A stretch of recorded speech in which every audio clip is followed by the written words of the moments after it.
안녕하십니까. 오늘은 순서를 거꾸로 해서 보너스 뉴스를 먼저 좀 전해드릴까 합니다. 사실 오늘 보너스 뉴스로 제가 준비한 건데 생각을 해보니까 이건 좀 중요하고 많은 사람들이 좀 알았으면 좋겠다 이런 생각이 들어서요. 그래서 이제 혹시 영상 중간쯤에 재미없다고 그냥 나갈 그런 분들이 계시다면 그런 분들까지도 좀 알았으면 하는 그런 마음에서 제가 보너스 뉴스를 처음부터 전해드리겠습니다. 자, 오늘 보너스 뉴스의 제목은 제가 이렇게 지어봤습니다.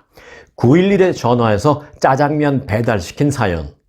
911에 전화해서 짜장면? 네, 사실 이 뉴스는요, 한국 소식이고 전화번호도 911이 아니라 한국이니까 이제 한국의 범죄 신고 전화번호인 112인데요. 제가 이제 미국 사시는 분들의 이해를 돕기 위해서 911이라고 제목을 살짝 좀 바꿔본 겁니다. 자, 스토리는 이렇습니다. 한국에서 어제 한 여성이 새벽에 범죄 신고 전화번호인 112에 전화를 걸어서 짜장면을 배달해달라고 말했습니다. 신고를 접수한 112 상황실은 이른 새벽 시간대에 여성이 침착한 목소리로 짜장면을 배달해달라고 말을 하자 긴급 상황인 것 같다. 이거 무언가 암호인 것 같다. 무언가 메시지를 전달하려는 것 같다라고 이 경찰관이 직감을 하고요. 곧바로 코드 제로를 발령했습니다. 코드 제로는 이 출동 단계 가운데 최고 수준으로 신고 접수 후 최단 시간 내에 출동을 해야 하는 것입니다. 경찰은 출동한 지 30분 만에 광진구 한 주택가를 서성이던 A씨를 현행범으로 체포했습니다. 여성이 혼자 사는 집을 상습적으로 훔쳐본 남성이 경찰에 붙잡힌 것입니다. 이 남성이 공동 출입문 안까지 들어가서 집 내부를 여기저기 쳐다보고 있다는 사실을 인지한 한 여성 피해자는 경찰에 전화를 걸어서 짜장면 1개를 좀 배달해 주세요 라면서 말을 했습니다. 그러면서 이 여성은 전에도 몇 번 연락했고 그랬는데 빨리 좀 와주세요 라고 신고를 했습니다. 그러나 목소리는 가늘게 떨리고 있었습니다. 112에 신고한 사실을 만일 그 남자에게 들키면 그 남성 A씨가 이를 저지하기 위해서 집 안으로 마구 들이닥쳐서 침입을 해서 자신이 혹시 이제 위험해질 수도 있다라는 판단 때문에 조용조용히 신고를 한 것입니다. 위험할 수도 있는 상황임을 직감해서 이 짜장면을 배달시켰는데 그렇듯이 이제 전화해서 해결한 그런 슬기로운 사례는 사실 많이 있습니다. 이 여성분은 그래서 앞서도 말씀드렸습니다만은 그래서 출동한 경찰에 의해서 밖에서 안을 들여다보면서 몰래 서성이던 이 남자 체포됐습니다. 얼마나 무서웠겠어요. 아무리 문이 잠겨 있다 하더라도 혼자 사는데 내 집을 자꾸 누가 창문 밖에서 쳐다보고 있다? 아무리 문이 잠겨 있어도 굉장히 무서운 일이죠. 그래 전화했는데 내가 신고하는 걸 저 사람이 아는 순간 유리창이라도 깨고 들어올 것 같다라는 생각이 드니까 또 신고도 큰 소리로 마음대로 못하겠고 하니까 112를 몰래 누르고 짜장면 좀 배달달라고 이렇게 해서 이제 슬기롭게 해결된 것입니다. 그런데요, 이런 사례는 사실 이전에도 있었습니다. 몇 년 전 한국 경찰관은요, 이것도 이제 한국 얘기입니다. 의문의 여성으로부터 역시 전화 한 통을 받았는데요. 이 여성은 자신이 있는 장소를 아주 상세하게 말했습니다. 무슨 육교가 있는 무슨 역 인근 그 근처에 무슨 모텔이 있는데요. 짜장면 2개만 가져다 주세요. 라고 이렇게 말을 한 것입니다. 사실 그 경찰 범죄 신고 전화번호가 112잖아요. 그러니까 예를 들어서 내가 짜장면을 시키려고 하는데 전화번호를 112하고 착각한다? 이 착각할 수 있는 확률이 얼마나 된다고 보세요? 거의 그걸 착각할 확률은 거의 없다고 보면 됩니다. 그래서 저 범죄 신고 전화번호 112를 짜장면집으로 착각할 수가 없는 그런 상황이라는 걸 경찰관이 눈치챈 거죠. 그래서 경찰관은 일단은 처음엔 좀 의아하듯이 짜장면이요? 라고 한번 더 물어봤습니다. 그리고 그 순간 경찰은 뭔가 낌새를 눈치챘습니다. 그리고 조심스럽게 혹시 남자친구에게 맞았습니까? 라고 물어본 것입니다. 경찰의 예상은 적중했습니다. 경찰은 그러자 자 그러면 지금부터 묻는 말에 차분히 대답만 하시면서 마치 짜장면집에 전화한 것처럼 그렇게 하세요 라면서 그녀를 안심시켰습니다. 그녀는 그러자 계속해서 네 라고만 답했습니다. 경찰은 모텔 이름을 다시 한번 말해주세요 라고 물었습니다. 여성은 다시 한번 그 모텔의 장소를 알려주고 또박또박 그리고 502호예요 라고 말을 붙였습니다. 괜찮죠 이거는. 왜냐면 짜장면을 배달시켰으니까 어딘지 정확하게 룸 넘버까지 불러주는 건 이상할 게 없었으니까 이 폭력을 휘두르던 같은 방 안에 있던 남성도 이상하게 생각하지 않은 겁니다. 경찰은 그래서 이어서 제가 502호 가서 똑똑똑 3번 문을 두드리면 문을 열어주세요 라고 말했습니다. 신고자는 그러자 네 라고 작게 대답했습니다. 이 경찰 아주 침착하게 마지막으로 당부까지 합니다. 짜장면 빨리 가져다 드린다고 하세요. 남자친구에게 그렇게 말하세요. 라면서 이 경찰을 끌었습니다. 그러자 이 여성분은 전화를 끊고 짜장면 빨리 가져온대 라고 말하면서 시간을 좀 끌었습니다. 결국 출동한 경찰에 의해서 폭력을 휘두르던 남성은 즉시 현장에서 체포됐습니다. 위험한 순간에도 이처럼 기지를 발휘하면 순간을 모면할 수도 있음을 다시 한번 생각하게 되는 그런 보너스 뉴스였습니다. 그런데요, 사실 저도 오래전에 그 집에 알람을 설치한 적이 있었거든요. 그런데 이제 이 알람은 그때 회사가 프로텍션 원인가라고 하는 그 남가주 쪽에는 아마 아시는 분들이 많을 거예요. 이 프로텍션 원이라는 그런 회사였는데 이 경찰서하고 다 연결이 되어 있는 그런 시스템이었습니다. 그런데 설치한 지 이제 며칠 안 됐을 때 알람을 ON 시켜 놓은 상태라는 걸 깜빡 잊고 그 문을 제가 활짝 확 연 적이 있었습니다. 그랬더니 알람이 왱왱왱 하면서 크게 막 울어서 제가 놀란 나머지 황급히 빨리 패널에 가서 비밀번호 넣고 이제 알람을 껐습니다. 그런데 약 한 30초 후에 알람 회사에서 전화가 왔습니다. 그래서 제가 실수로 그렇게 했다라고 말을 했더니 알겠다라고 하면서 사전에 제가 등록해 놓은 질문을 몇 가지를 했습니다. 그때 제가 알람 회사에 등록을 한 질문과 답변 제가 지금 다 아는 기억을 못 하겠는데요. 하나는 분명하게 생각납니다. 왜냐하면 가장 좋아하는 음식이 뭐냐라는 그런 질문을 선택한 다음에 그 답변에 제가 김치라고 등록을 해놨었거든요. 그래서 이거는 제가 안 잊어버려요. 그래서 그건 이제 기억이 지금도 나는데 역시 이제 그 질문을 하길래 씩씩하게 김치라고 답변을 하고 이제 상황이 종료된 적이 있었습니다. 그런데 그로부터 몇 분 뒤에 누가 문을 똑똑똑 두드리더라고요.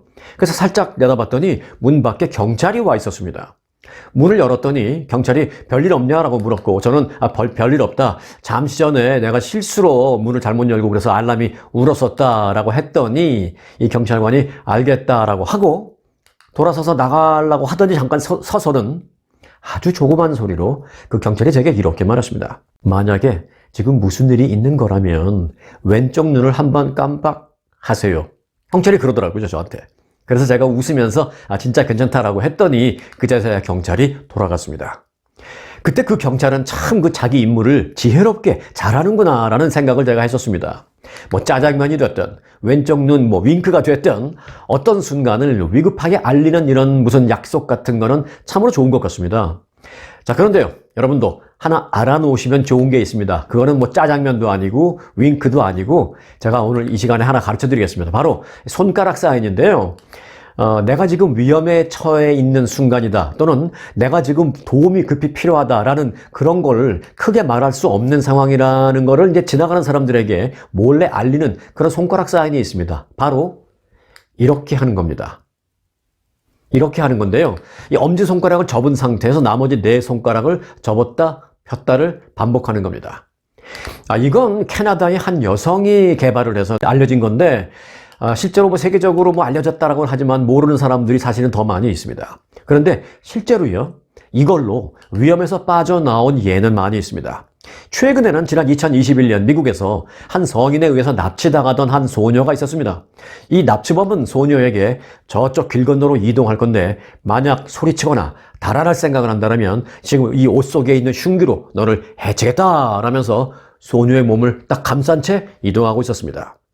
이때 이 소녀는 캐나다의 그 여성이 만들어낸 손가락 사인을 어디선가 본 적이 있다는 기억을 했습니다. 그래서 길을 건너면서 이 납치범이 이쪽에 있다면 납치범 반대쪽에 있는 손을 상 밑으로 내린 후에 밑에서 이거를 자꾸 반복을 했습니다.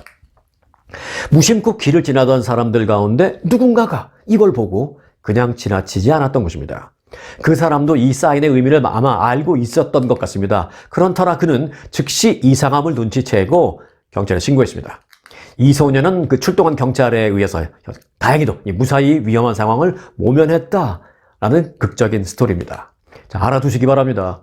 이 손가락 사인의 의미는 I need help 라는 것입니다. 나는 도움이 필요합니다. I need help 라는 사인입니다, 이게.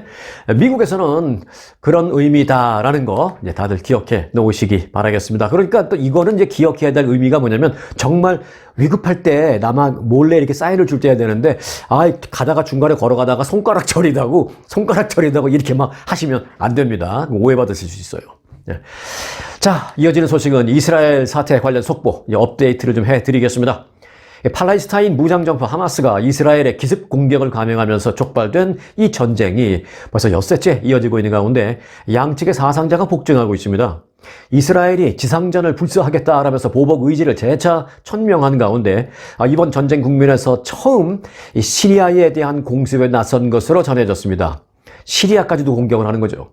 이 화약고가 이 중동 전체로 확전되는 것 아니냐라는 그런 우려가 커지고 있습니다. 이스라엘을 중심으로 밑에는 이집트, 저 위에는 레바논, 또 그 옆에는 시리아 다 둘러싸여 있잖아요. 그래서 지금 뭐 이집트와는 아닙니다만은 이스라엘의 저 북쪽에 있는 레바논과도 지금 사이가 안 좋아서 매일 지금 작은아마 교전이 계속 있고 지금 시리아와도 그런 교전이 있다라는 얘기입니다.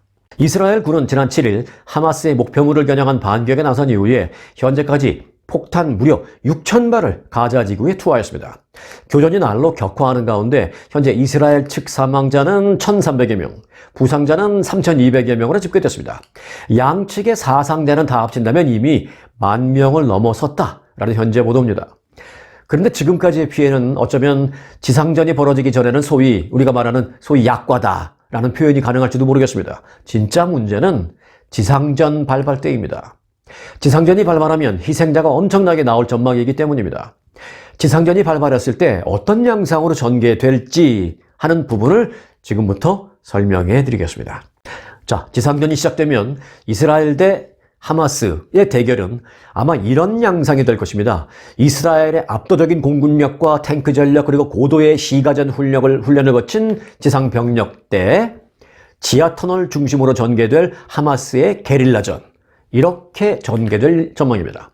좀 더 쉽게 설명을 해드리겠습니다. 우선 그 하마스 측의 최대 무기로는요, 사방팔방으로 얽혀져 있는 복잡하고 방대한 지하터널, 뭐 이해하기 쉽게 설명드린다면 땅굴입니다. 땅굴. 사실은 뭐 현대식으로 되어 있는 무슨 그런 고급 터널까지도 아니죠. 그저 무슨 뭐 손수레 정도 지나갈 수 있고 아주 뭐 작은 정도 사이즈의 차는 뭐 지나갈 수 있는 정도, 그리고 뭐 사람은 역시 한 4열 서서 뭐 뛰어갈 수 있는 정도까지 조금 큰 땅굴이죠. 뭐 우리식으로 본다면 그런 방대하고 복잡하게 얽혀져 있는 대형 땅굴입니다. 이게 워낙 거미줄같이 연결이 돼 있어서 가자 지구의 지하철이라는 별명까지도 있습니다.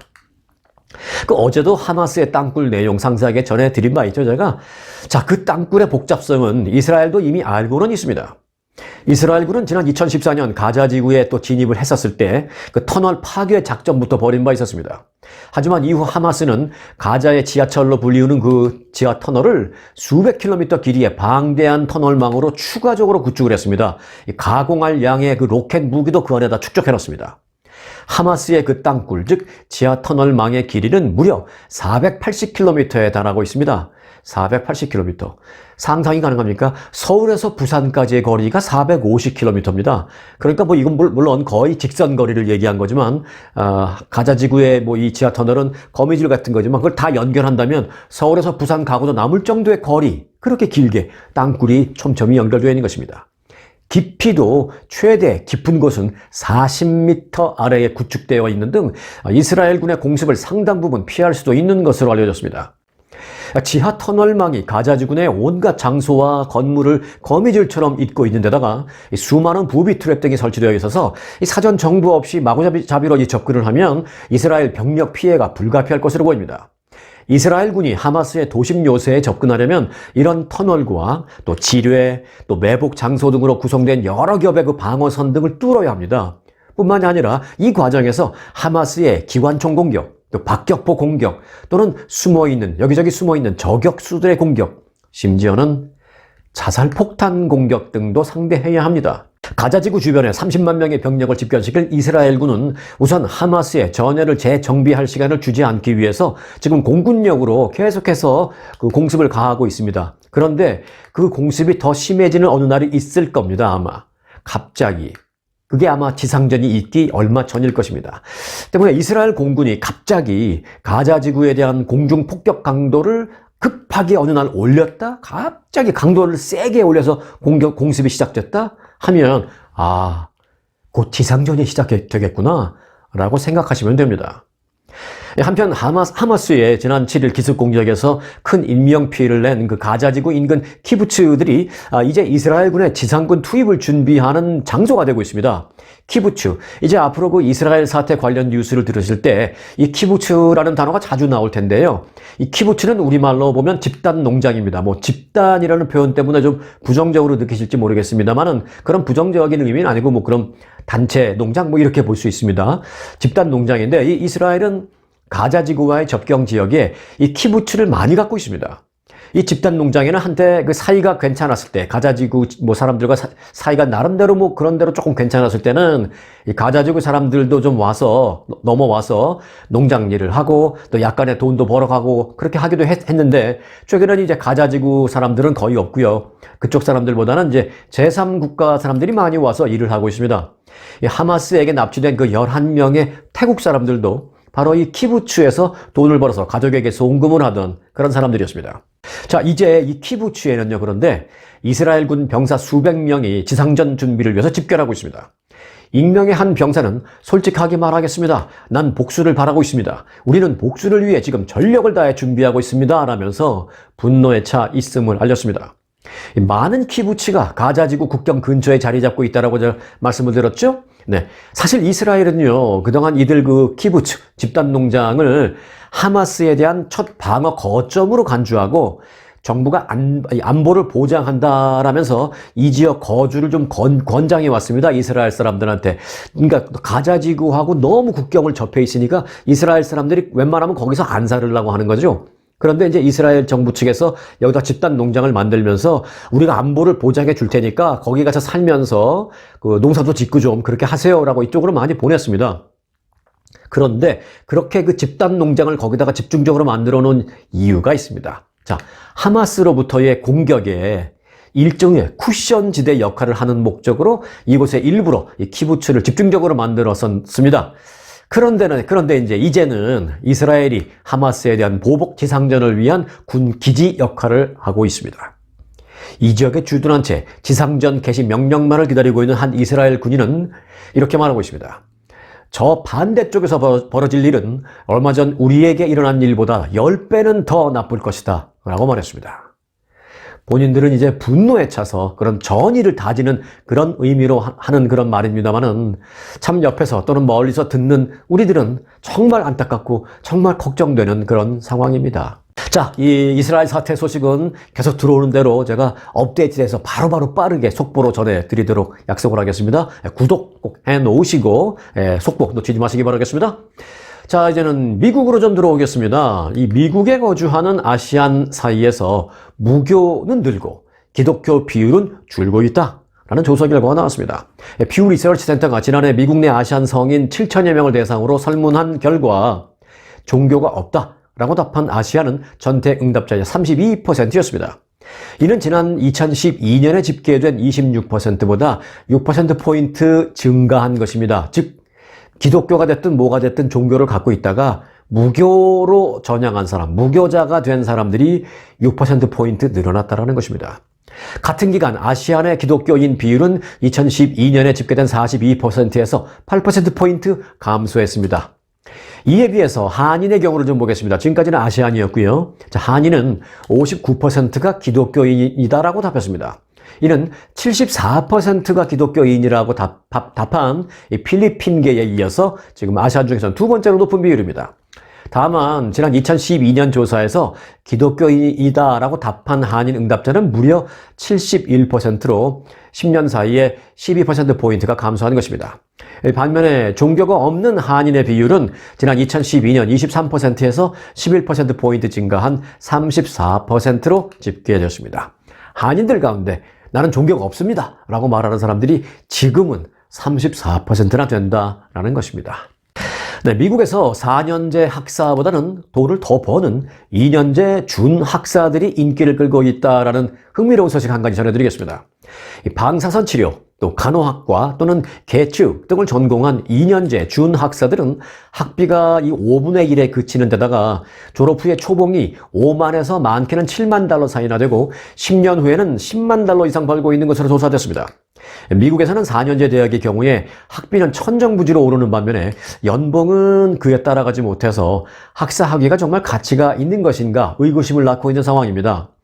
그 때문에 학생들과 학부모들이 학비는 5분의 1에 그치고 4년제 학사보다 돈 더 버는 2년제 준학사로 눈을 돌리는 경우들이 최근에 크게 늘고 있습니다. 조사 결과 4년제 학사보다는 돈은 더 버는 2년제 준학사들 가운데 1위에 꼽힌 직업, 1위에 꼽힌 전공은 바로 방사선 치료사였습니다. 초봉이, 이건 초봉부터 말아요. 초봉이 73,000달러나 되고요. 10년 근무한 뒤에는 연봉이 107,400달러 이상 받고 있습니다. 자, 그리고 2위는 소프트웨어 공학으로 초봉이 65,200달러이고 10년 지나면은 105,700달러를 버는 것으로 나타났습니다. 자, 그리고 3위는 개축 기술자입니다. 초봉이 56,700달러, 그리고 10년 후에는 104,500달러를 받습니다. 자, 4위는 개축 통제공학입니다. 초봉이 65,200달러, 10년 후에는 106,600달러 봅니다. 5위는 프로젝트 관리자입니다. 초봉이 56,300달러, 10년 후에는 95,900달러를 기록하고 있습니다. 그리고 이제 우리 한인들도 많이 종사하고 있는 간호 전공의 경우에는 초봉이 68,000달러 안팎이고요. 10년 차에 접어들면 90,000달러에 육박하고 있습니다. 그리고 이제 이거는 기본인데, 그리고 이제 간호사들의 경우에는 뭐 이렇게 밤에도 근무하고 또 초과 근무 같은 것도 있잖아요. 뭐 일 더해서 돈 많이 벌면 좋습니다. 그게 아니라 이제 현실적으로 그렇다라는 것이죠. 뭐 환자들이 많으면 여하튼 고쳐줘야 되니까 돌봐줘야 되고, 그러니까 할 수 없이 뭐 이제 오버타임도 하게 되고 또 나이트 시프트도 하게 되고, 이런 경우에는 추가 수당을 받아서 사실 간호사의 경우에는 10년 되기 전에도 대형 병원에 있으면 10만 달러 이상은 다 법니다. 자, 그리고 치위생사는 초봉이 77,800달러. 상당히 높습니다. 그런데 이제 치위생사의 경우에는 10년이 돼도 그렇게 높아지진 않아요. 큰 차이는 없어요. 10년이 돼도 86,800달러 기록하고 있습니다. 그리고 산업 디자인의 경우에는 초봉이 54,100달러, 10년 차이는 91,100달러를 보이고 있습니다. 또 항공 비행의 경우에는 초봉이 46,900달러로 생각보다는 비교적 낮습니다만은 10년 차가 되면 92,200달러로 확 올라간다라는 또 특징도 있습니다. 자, 미국 중부 쪽으로 가볼 거예요. 이번에는 미국 중부를 남북으로 가로지르는 강이 있습니다. 미시시피 강. 지금 이 미시시피 강의 수위가 역사상 최저 수준으로 떨어져서 내륙의 물류 운송에까지 비상이 걸리고 있습니다. 기상청에 따르면 미시시피 강 중류인 이 지역의 강 수위가 어제 기준으로 이 정상치 기준 마이너스 11피트로 떨어졌습니다. 미시시피 강의 수위 저하는 맨눈으로도 확인할 수 있는 상태라고 합니다. 미주리주의 미시시피 강 중간에 있는 타워락이라고 있는데요. 이 타워락은 평소에 배를 타고 가야 접근할 수 있는 섬이었습니다만은 최근에는 강 수위가 낮아지면서 바닥을 드러내서 사람들이 그냥 걸어서 갔다 올 수 있는 그런 상황이라고 합니다. 이처럼 낮은 수위로 인해서 강을 오가는 바지선의 운항이 중단될 가능성이 있다라고 CNN이 전했습니다. 북부 미네소타 주에서 발원을 해서 거기서 시작해서 멕시코만까지 무려 3,770km를 흐르는 미시시피 강은 미국 내륙 수문에 가장 큰 비중을 차지하고 있습니다. 그러니까 내륙에서 이 강을 타고 큰 배, 강이지만 워낙 크니까 거기서 이제 화물선도 다닙니다. 그 큰 비중을 차지하고 있습니다. 농산물도 그렇게 옮기고 있고요. 또 유류 또는 건축 자재 등 수많은 물품이 이 미시시피 강을 통해서 운반됩니다. 특히 지금은 대두, 옥수수, 밀 등 중서부에서 경작하는 농산물의 주요 수확기여서 이 선박 운송이 중단될 경우에는 정말 이런 부분에 대해서도 큰 피해가 있을 수 있다는 점 때문에 우려를 낳고 있습니다. 미시시피 강 수위가 낮아진 것은 미국의 남부와 중서부 지역에 이어진 가뭄 탓이라고 합니다. 실제로 이제 텍사스를 비롯해서 루이지애나주, 또 미시시피주 일부 지역은요, 지난 여름 내내 아주 극심한 폭염이 이어졌는데 그럼에도 불구하고 비는 거의 내리지 않았습니다. 그래서 가뭄이 매우 심해졌습니다. 국립해양대기청은 이들 지역의 가뭄을 공식적인 기상재해로 분류를 했습니다. 네, 정치권 소식 하나 전해드리겠습니다.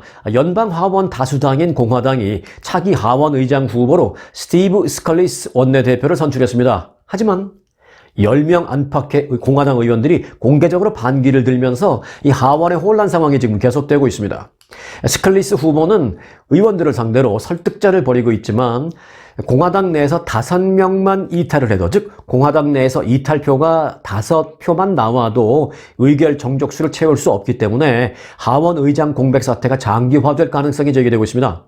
전체 221명의 공화당 의원 가운데 최소 12명이 지금 스칼리스 후보에 대해서 반대한다는 의사를 공개적으로 표명했습니다. 5명만 이탈해도 하원의장 못 될 판인데 12명이 공개적으로, 그것도 몰래도 아니고 공개적으로 반대 의사를 표명한 거예요.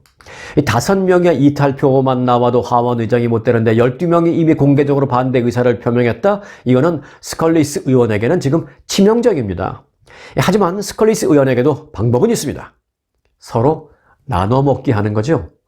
지금 스칼리스 의장 외에 경쟁자가 조던이라는 의원이잖아요. 그 두 사람이 나눠 먹기 할 수도 있습니다. 예를 들어서 내가 그럼 하원 의장 할 테니까 조던 당신은 내가 지금 하고 있는 이 공화당 원내대표 해. 우리 그렇게 하자. 그래서 당신 표 좀 일로 보내줘. 그렇게 스칼리스 원내대표가 하원 의장이 되면 공석이 되는 원내대표직을 조던 위원장이 맡아 하는 그런 아이디어입니다.